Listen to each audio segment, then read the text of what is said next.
Good morning, everyone. We're going to begin with some brief remarks from Chief of Staff Mark Meadows, and he'll be giving you all an update on Phase 4 negotiations. Good morning. As you know, over the last several days, we've been having conversations on Capitol Hill, Secretary Mnuchin and myself, with Democrat and Republican leaders, both in the House and the Senate. Last night, we concluded a meeting with Senator Schumer and Speaker Pelosi a little bit before 10 o'clock. And at the President's direction, we have made no less than 4 different offers to Democrats on Capitol Hill on how we can make sure that the enhanced unemployment that is set to expire today, along with eviction protection that is set to expire as well, is protected. And those 4 different offers have been actually rejected, but more importantly than that, they've not even been countered with a proposal. So the Democrats are certainly willing today to allow some of the American citizens who are struggling the most under this pandemic to go unprotected. And the President has been very clear for us to be aggressive and forward-leaning to make sure that they get protected. And yet what we're seeing is politics as usual from Democrats up on Capitol Hill. It surprises me that when we talk about compassion and caring about those that truly are in need, that a temporary solution to make sure that unemployment, enhanced unemployment continues, has been rejected not once but multiple times. The Democrats believe that they have all the cards on their side, and they're willing to play those cards at the expense of those that are hurting. And we'll continue on with additional discussions today with Senator Schumer and Speaker Pelosi, perhaps an in-person meeting tomorrow on Capitol Hill as we stay engaged. But I'm disappointed in what we've experienced over the last 3 days, and I want to stress that the Democrats have made 0 offers over the last 3 days, 0. And so in a spirit of compromise, the President has sent us back not once, not twice, but 3 different times to try to find some common ground. And what we've found from our Democrat negotiators is that they are bumping the price higher than the very bill that they passed out of the House several weeks ago. And to give you a particular example of that is in their HEROES bill, they have $100 billion for schools. We matched that offer and actually put forth a proposal for $105 billion for schools for K through 12 and higher institutions. And yet, what did they say to that? Oh no, that was 2 months ago. We want to increase the amount of money that we send to schools to $400 billion. We're going in the wrong direction. They're going in the wrong direction because of partisan politics. It is very disappointing. And so we call on Capitol Hill to get serious about their negotiations. The President is serious about the negotiations. We're willing to engage. As you know, Leader McConnell yesterday put forth a 1-week extension at the current levels for enhanced unemployment. And what did we see? Senator Schumer objected to that. So there's no clearer message that the American people should receive other than the fact that the Democrats are willing to play politics at a critical time in our nation's very dire circumstances as we deal with this pandemic. So I wanted to give you that brief update so that you could have it straight from the negotiations as they've happened over the last 3 days. And as we work, I'm going to turn it over to the press secretary, and I think she's prepared to answer all the questions. liability insurance? Is that a red line for you guys? McConnell said it was. Thank you, guys. I think she'll address that. I'll take your questions in just a moment. The chief has to run to a meeting. But earlier this week, I just wanted to start off with an overview of what we've been doing on COVID. President Trump visited the great state of North Carolina to highlight the important work being done as part of Operation Warp Speed. And thanks to President Trump's leadership, the Trump administration has made substantial investments, including investing in multiple vaccine candidates, with several entering phase 3 clinical trials, including AstraZeneca, Moderna, and Pfizer, providing financial infrastructure for mass manufacturing of potential vaccines, guaranteeing doses of a vaccine will be available for distribution shortly after approval. The race for a coronavirus vaccine is truly moving at warp speed under President Trump. In addition, President Trump is leading on therapeutics. Over 140 clinical trials are now underway. Remdesivir, dexamethasone, convalescent plasma, and monoclonal antibody treatments. Yesterday, President Trump visited the American Red Cross headquarters to hold a roundtable on donating plasma. This initiative will empower Americans to help their fellow Americans in battling the virus. These critical investments in a coronavirus vaccine are due to the fact that we have a businessman in the White House. And according to the Wall Street Journal, quote, Democrats blame the U.S. case surge on inadequate testing and contact tracing, but the U.S. has averaged 2 to 3 times more tests per capita than most European and Asian countries. Indeed, we've done more than 59 million tests, with India at number 2 with just about 14 million tests, so quite a difference there. Arizona, California, Florida, and Texas all were doing more tests per capita when they lifted their lockdowns, more per capita than Germany, Spain, France, and South Korea have averaged. The U.S. is the undisputed world leader in testing, and on top of the more than 59 million tests that we've done, the FDA has authorized more than 193 tests under emergency use authorizations, including molecular and antibody tests. Under the leadership of President Trump, the U.S. is leading the world in safe and effective therapeutics and the rapid development of a potential vaccine. Together, as one American people, we will defeat the invisible enemy. And with that, I will take questions. Paula. Kayleigh, thank you. On Mark's comments about how it's Democrats who won't compromise, Democrats came up with a plan 2 months ago. The Republican plan was just presented on Monday, and in that time, the president has contradicted the Republican plan on the amount of stimulus checks, on student loans. Mitch McConnell threw you guys under the bus on funding for the FBI building. What do you say to the tens of millions of people who are going to lose their benefits when it appears that the real issue is that Republicans cannot agree among themselves, even though they've had months? That's not it at all. In fact, Democrats offered a $3 trillion plan.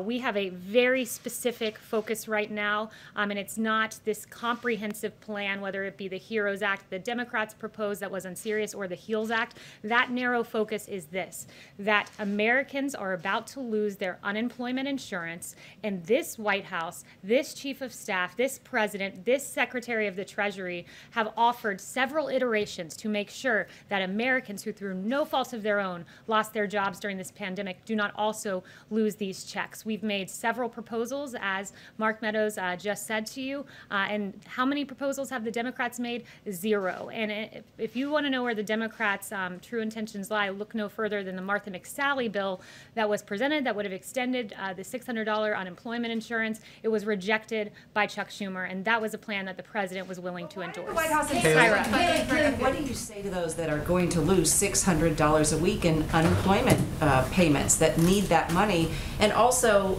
why didn't you start negotiating earlier, and why only the offer of an extension of 1 week? Well, what I would say to them is that this is unacceptable, that the Democrats have been fundamentally unserious. And you just heard the Chief of Staff say a great example of that is they had this massive $3 trillion bill that called for $100 billion in school funding. We then gave $105 billion, which then was deemed insufficient. So if Democrats were interested in extending unemployment insurance and helping the American people, they would have endorsed the Martha McSally bill and extended this by a week to give us time as we try to extend this in perpetuity, while we also focus on evictions as well. What do you say to those Americans that are about to lose $600 a week? That they need to be calling the offices of Chuck Schumer and Nancy Pelosi and say, get to work and stop engaging in politics on the backs of hardworking Americans who deserve these checks, who lost their jobs through no fault of their own. Are you willing to pass on the liability protection? That's a question for Mitch McConnell. He said that that's going to be a part of any bill, but that's Mitch McConnell's, that's his priority. This president is very keenly focused on unemployment insurance, and the Martha McSally bill is a great example of what Democrats are focused on. Yes? Kayleigh, if the president is so worried about how long it'll take to count ballots in the election, then why isn't the president and this White House doing everything it can to secure more funding for staffing and other resources to make sure that we can have a safe and proper election? Look, what this White House is focused on is making sure that our election is not riddled with voting fraud and that the timetable is not hung up here. There are several lawsuits that the campaign is engaged on, and I would point you to the campaign for specifics that doesn't answer my question, though. My question is, what is the White House doing to get more resources for funding and staff to make sure, as the president says, that it will be a secure and safe election? Well, as you know, Peter, states run their elections, and it is up to states to make sure that they have the capacity. But what this White House is focused on is ensuring that what Jeffrey Toobin has said over at the New Yorker, CNN contributor notably, New York's primary vote count chaos signals trouble for November. And as he noted, you want to talk about the president, but Jeffrey Toobin himself, Democrats control the state government of New York. They are responsible for creating the fiasco that is unfolding now, and that is certain to get worse in November. States need to get their acts together when it comes to elections. And as we see in New York, where we're 5 weeks out from that election, and in fact, we still don't know the outcome of a congressional race, and that is certainly not what we want to see. And I'm asking you November. about the president. You asked why I was asking about the president. I'm asking about the president because you work for the president. Yes. I guess the question is more specific. Thank you, Kayleigh. So the president's meeting this morning in a few minutes with the National Association of Police Organizations. In 2008, 2012, they supported Barack Obama and Joe Biden. In 2016, they didn't support either candidate, and now in 2020, they're endorsing President Trump. To what does the White House attribute this change in support? Well, it's clearly a change in the Democrat Party, Jen. When you look at the polling on defunding the police, ABC News, Ipsos poll, 64% oppose defunding the police. Huffington Post, 57% oppose. Rasmussen, 59% oppose. But make no mistakes, Democrats want to defund our law enforcement. It comes at a time where 64% of Americans say they are concerned that growing criticism of America's police will lead to a shortage of police officers and reduce public safety in the community where they live. The American people have seen very clearly where the Democrat Party of today stands. It's at an unacceptable place, and I think that this administration has shown great respect for our law enforcement, who every day are out there defending and protecting our streets in Democrat-run cities that have turned abundantly chaotic because of their lack of support and respect for law enforcement. Darlene. Can you explain why the White House did not counter with a comprehensive plan of its own? You said the White House was focused on two things, the unemployment insurance and evictions. Why not have a more comprehensive proposal to counter what the Democrats had put on the table? So I've walked through at this podium the more comprehensive plan that this White House was hoping to see, and our priorities like tax rebates, unemployment benefits, enhanced hiring and retention payroll credits, workplace tax credits, restaurant donations, and others. Those are all part of the HEALS Act. So there is a comprehensive plan that was put forward by Republicans on the Hill with several White House priorities in it. But right now, at this day, at this moment, our focus is making sure that Americans who have lost their jobs get their paychecks. It's why, as you heard the Chief of Staff say, we've made 4 proposals. Democrats have made precisely 0. Jen. About the nomination of General Tata, is the White House still behind that? The president still supports General Tata. Yes. Kayleigh, so is there anything that you agree with on the Democrats after all these negotiations? Are there any points of unity so far? Well, look, they've presented 0 plans. So we've presented 4, they've presented 0. So do we agree with them? It seems that they don't agree with us. The White House supports unemployment insurance benefits. The White House supports ensuring Americans don't get evicted. But what do the Democrats support? What do they stand for? So far, they've offered 0, nothing, except rejecting Martha McSally's bill to ensure that those who are receiving those checks continue receiving them. Is there an upper limit, Kayleigh, for the amount that you're willing to go to? Has the White House decided on some sort of a cap for how much you're willing to spend this round? Not that I'm aware of. The president has said, he wants to make sure money gets to the American people. Yes. The Trump administration wants $377 million in the coronavirus relief bill for the the long-delayed modernization of the West Wing. How is that a priority in terms of the coronavirus pandemic? You guys talked about priorities. You had the FBI bill, which doesn't seem to have much support from Capitol Hill as well. So two things, and I'm glad you asked that because I do want to give you some details about those two items in particular. When it comes to the FBI building, this has been a long discussed issue. I would note that the 3 previous COVID bills that have been passed had plenty of other things in them that were not related to COVID. One of those examples is the Harbor Maintenance Trust Fund. This is not a red line for us. It was a part of the initial bill, but it is certainly not a red line. The priority, as I've said several times so far, is unemployment insurance, making sure Americans do not get evicted. And then as it pertains to White House renovations, many of those pertain to safety protocols, filtration systems, enhanced communication ability, and needs that we saw that were highlighted during the pandemic. But make no mistake, a $377 million proposal will not stand in the way of ensuring that the American people get their checks. That is the priority, ensuring that Americans do not get evicted. That is our number 1, number 2 goals. Thank you, Kayleigh. I just wanted to confirm reports that Mark Meadows actually made an offer to extend unemployment insurance by 4 months. I haven't spoken to him on that precise proposal, but as he's mentioned, there were 4 that were made. Maybe a follow-up question then. I want to change gears and talk to you about Twitter. We reported yesterday that the Israeli government wrote to Twitter's CEO asking him to remove tweets from Iran's supreme leader, Ayatollah Khomeini, calling for the genocide of the Israeli people. The company refused to do that because they said that the tweets were, quote, comments on current affairs.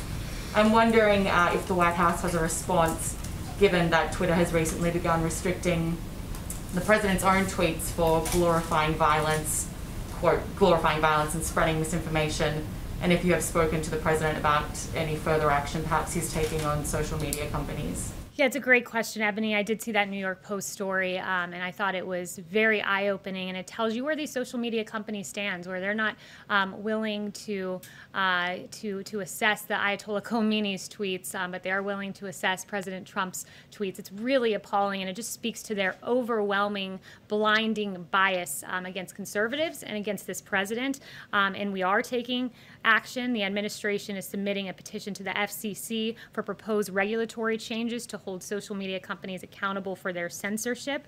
And this petition that was previously reported on earlier in the week asked the FCC to end the loophole that allows social media companies to escape civil lawsuits for their own speech, fact checks, and deplatforming. And the petition seeks to expose social media companies to liability as a speaker or a publisher if they act as editors of content on their platforms or remove lawful speech based on politics. And very good work by the New York Post in highlighting that issue. Yes. Thanks. Can I follow up on Darlene's question on Tata for a minute? You said that the administration is still behind him, but are you guys considering putting him in an acting role? I have no personnel announcements other to say than the president still supports him. Can I have one follow-up? Yes, thank you. It's been a month since there were reports of Russian bounties upon American military forces, and yet the White House has done nothing to push back on Putin. What is the delay?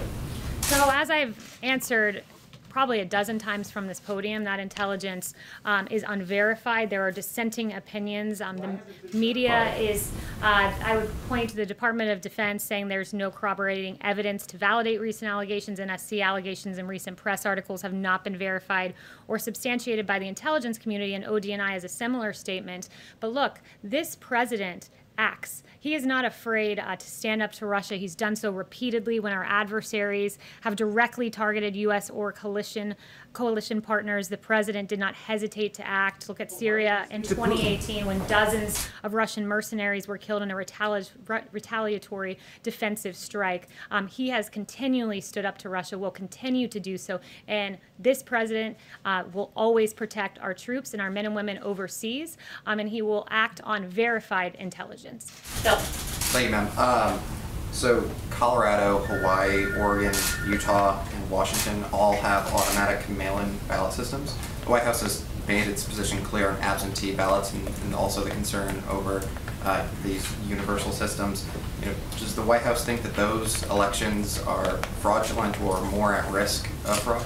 Always a mail-in ballot system, mass mail-out ballots are going to be more at risk of fraud. Look at LA County, where 112% of LA County is registered. That means you have 12% of excess ballots floating around that are, we know at least 12% that are not accurate ballots that were mailed out.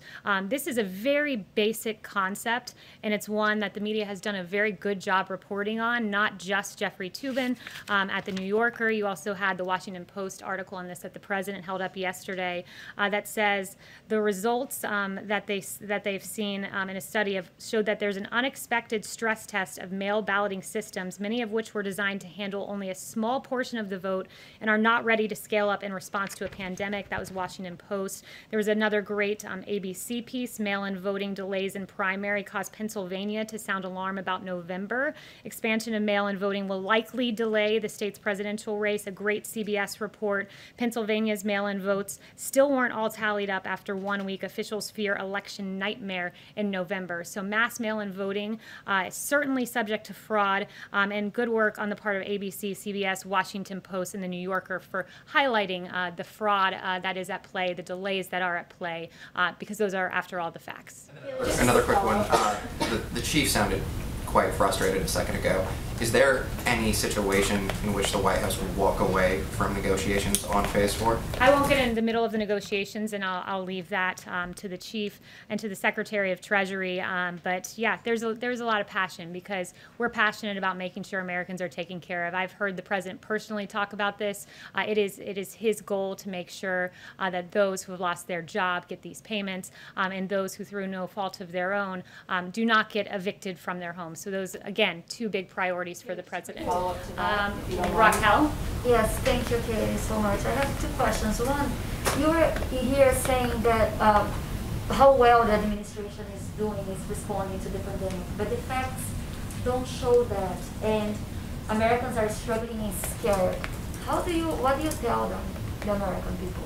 So the one thing I would say is the president's made clear that we're at a place where we want all Americans to make sure that they socially distance and that they make sure they engage in mitigation tactics. And the president's been clear on that. But one of the things I think, as when you look at the United States response, you look at the fact that we were supposed to have a ventilator shortage. In fact, we had a ventilator surplus. We were told that there's a testing shortage. Well, it turns out we've done at this point almost 60 million tests. This president led on the development of remdesivir. We just saw this week promising signs from convalescent plasma. Our therapeutics are advanced, I would argue the best in the world. And that's why when you look at, in particular, at the case fatality rate, which the president often talks about, you see that tells a big story. When the U.S. case fatality rate is at 3.4%, the world's is at 4% averaged, and the EU at 9.7%. That is a testament to our therapeutics. But we encourage every American to engage in mitigation efforts, and it's patriotic, as the president said, to wear a mask, especially when you can't socially distance. Hunter. Can I ask another question of the travel ban? Hunter. A travel ban. Travel ban. Yes, there is a movement growing called Love is Not Tourism. They are families and couples separate for a month because of the travel ban. Couples who couldn't be together on their childbirth, or mothers and sons, who are separated during illness. They are asking if the administration could consider a waiver in their cases. I haven't spoken to the president about those specific cases, but this president will always put America first. This president put in place the travel bans to protect American lives, and they've done that. Dr. Fauci acknowledging that the travel bans have saved American lives, and that is our goal at this moment. Hunter. Thank you, Kayleigh. Two quick questions for you. Herman Cain passed away yesterday, and obviously he had tested positive for COVID 9 days after attending the president's rally in Tulsa. Officials there have connected the rally to a spike in cases. Is there any concern that Herman Cain may have contracted coronavirus at the president's rally? And is the task force doing any follow-up to track other potential cases from that event? Look, Herman Cain is the absolute embodiment of the American dream. We are grieved and we are very saddened by his passing. He was raised in Atlanta, Georgia, on a small farm. He left with just the clothes on his back. His mother was a housekeeper, and he rose to be an extremely successful businessman and someone who was who contended for the nomination of our party. And I would refer you to a post on Herman Cain's website, and he says, "I realize," or his website rather, "I realize people will speculate about the Tulsa rally, but Herman did a lot of traveling the past week. I don't think there's any way to trace this to one specific contact that caused the infection. We'll never know." So that, and I will not politicize Herman Cain's passing, and I would just note the great contributions he's made to our society. We'll always remember him, and his legacy will stand. And then just a follow-up on another point. Obviously, the president's tweet yesterday seemed to float the idea of delaying the election. He later said, he supports no date change whatsoever. Given a little bit of the ambiguity and confusion there, can you just state unequivocally whether or not the White House wants to see the date changed, and state 100% that that is not something that you support? The president answered this 3 times yesterday. He said, "I want the date more than anyone. I don't want to delay. I want to have the election." And in a local interview he said, "No one wants the date of the election more than me," because he believes November 3rd will be a moment where the American people acknowledge the great successes of this administration. Yes. Okay, thank you. Does the president support the Chinese-backed Hong Kong government in delaying their elections? Yeah, so I do have an answer for you on the Hong Kong elections. We condemn the Hong Kong government's decision to postpone for 1 year its legislative council elections and to disqualify opposition candidates. This action undermines the democratic processes and freedoms that have underpinned Hong Kong's prosperity, and this is only the most recent in a growing list of broken promises by Beijing, which promised autonomy and freedoms to the Hong Kong people until 2047 in the Sino-British Joint Declaration. I think it's appropriate, as we see this play out on the Hill, this testimony by our doctors, to just acknowledge the real successes and work of this administration. I acknowledge the ventilators, and I talked about testing and just great American industry coming together, the American people coming together and working to get us through this tragic pandemic. And we grieve when even one life is lost. But I do want to point out just the early actions of this administration. When there were 0 reported cases in the United States on January 6th, the CDC issued Wuhan travel notice before any U.S. confirmed cases. But what were Pelosi and Chuck Schumer doing? They were calling on the GOP to support Bolton testifying.